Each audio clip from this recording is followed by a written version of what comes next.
स्वागत है आप सभी का हमारे इस यूट्यूब चैनल पर। जैसे कि आज हमारा दूसरा दिन है और मैंने आपको कहा था कि अगली वीडियो में मैं आपको बताऊंगा कि वर्ब क्या है।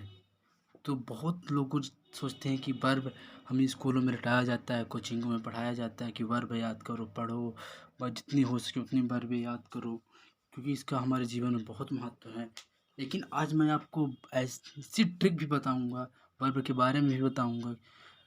तो हमारा जो मेन क्वेश्चन है, सबसे ज़्यादा महत्वपूर्ण, तो वर्ब क्या है, व्हाट इज वर्ब। तो वर्ब जो होता है ना, बहुत ही होता है। तो आज मैं आपको बस इसी बताने जा रहा हूँ कि वर्ब क्या है, किस सही डिफिनीसन। तो आप सभी लोग अपने कॉपी किताब लेकर बैठें और नोट्स करते जाएं हम मेरे बताए हुए। तो आज हम सीखेंगे वर्ब क्या है। तो देखिए वर्ब की सही डिफिनीसन क्या होती है। डिफिनीसन मतलब परिभाषा। A verb is a word कि a verb is a word used to tell or assert momenting about some person or thing. A verb is a word used to tell assert momenting momenting क्या है, momenting मतलब गति, about some person or thing। और इसकी मैं आपको हिंदी बताने जा रहा हूँ। वर्ब देखिए, वर्ब जो होता है ना, हाँ, तो मैं उसको सरल भाषा में बता दूँ। क्रिया जो किसी न किसी कार्य को करना दर्शाती है। क्रिया जो किसी न किसी कार्य को करना दर्शाता है, ठीक है, यहाँ दर्शाती होगा, सॉरी। अर्थात क्रिया जो किसी न किसी कार्य को करना दर्शाती है, मतलब कोई भी कार्य कर रहे हैं तो जैसे खेलना, कूदना, अभी मैं आपको इसको वही बताऊंगा, जिसके अंत में ना आवश्यक होता है।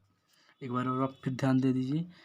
क्रिया जो किसी न किसी कार्य को करना दर्शाती है, जिसके अंत में ना अवश्य होता है, ठीक है, उसे हम वर्ब कहते हैं। जैसे हम फॉर एग्जांपल भी देखे लेते हैं, जैसे बोलना, हंसना, खेलना, लिखना, चलना,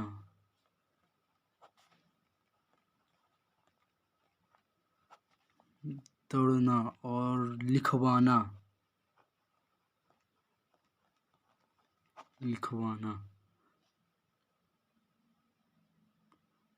आदि।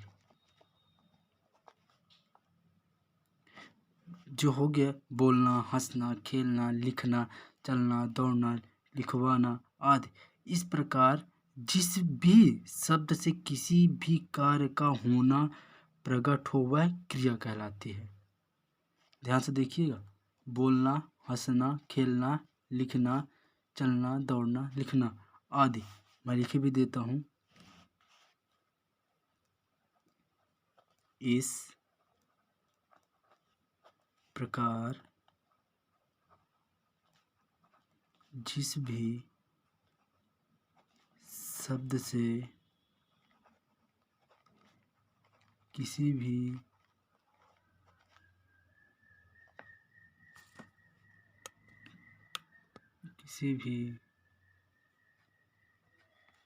कार्य का होना, किसी भी कार्य का होना प्रकट हो, क्या हो, प्रकट हो, वह क्या कहलाती है, क्रिया कहलाती है। वर्ब को ही हम क्रिया कहते हैं, ठीक है। यदि आप सचमुच में अंग्रेजी बोलना समझना चाहते हैं ना, तो हमें इसका सही उपयोग आना चाहिए। अर्थात मेरे कहने का मतलब ये है, यदि आप सचमुच में इंग्लिश, फॉर एग्जांपल समझिएगा, ठीक है, यदि आप सचमुच में इंग्लिश जो है ना बोलना,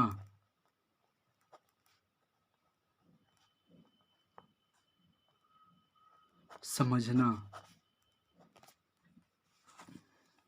यदि आप सचमुच में इंग्लिश बोलना समझना चाहते हैं ना, हमें इसका वर्ब सही उपयोग आना चाहिए, ठीक है। बिना मुख्य क्रिया और सहायक क्रिया के अंग्रेजी सीखना असंभव है। जाइए अगर आपसे बिना मुख्य क्रिया यानी मेन वर्ब और हेल्पिंग वर्ब मतलब सहायक क्रिया, हेल्पिंग वर्ब, अगर इनमें से आप कुछ भी नहीं आता तो आप इंग्लिश आप नहीं सीख सकते। इसलिए हमें मेन वर्ब और हेल्पिंग वर्ब मतलब सहायक क्रिया और मुख्य क्रिया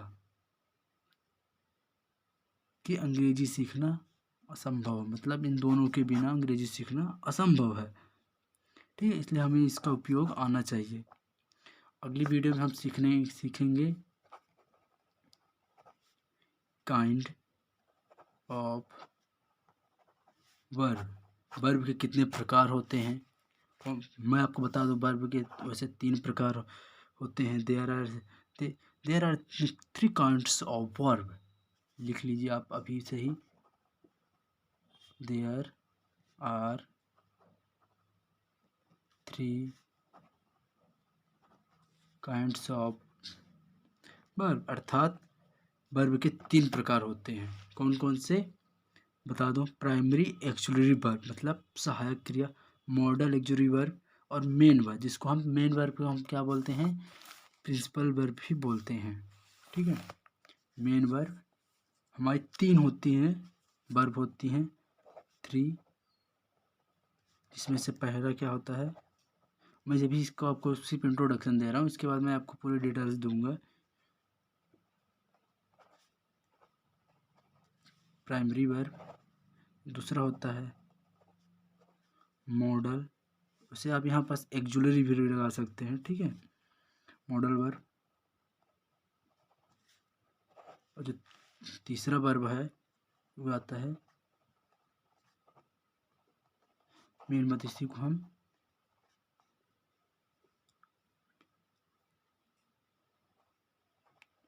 प्रिंसिपल वर्ब भी कहते हैं। मेन वर्ब को ही हम प्रिंसिपल वर्ब भी कहते हैं। तो हम आगे सीखेंगे कि इन तीनों का उपयोग डेफिनेशन सहित। तब तक बने रहिए हमारे इस यूट्यूब चैनल पे और सीखते रहिए वर्ब। मैं आपको अगली वीडियो में वर्ब के मतलब वर्ब भी दूंगा। बहुत सारे ऐसे वर्ब जो हैं जिनका उपयोग हम डेली यूज में भी करते हैं, तो मैं आपको वर्ब दूंगा। तो धन्यवाद, थैंक यू सो मच।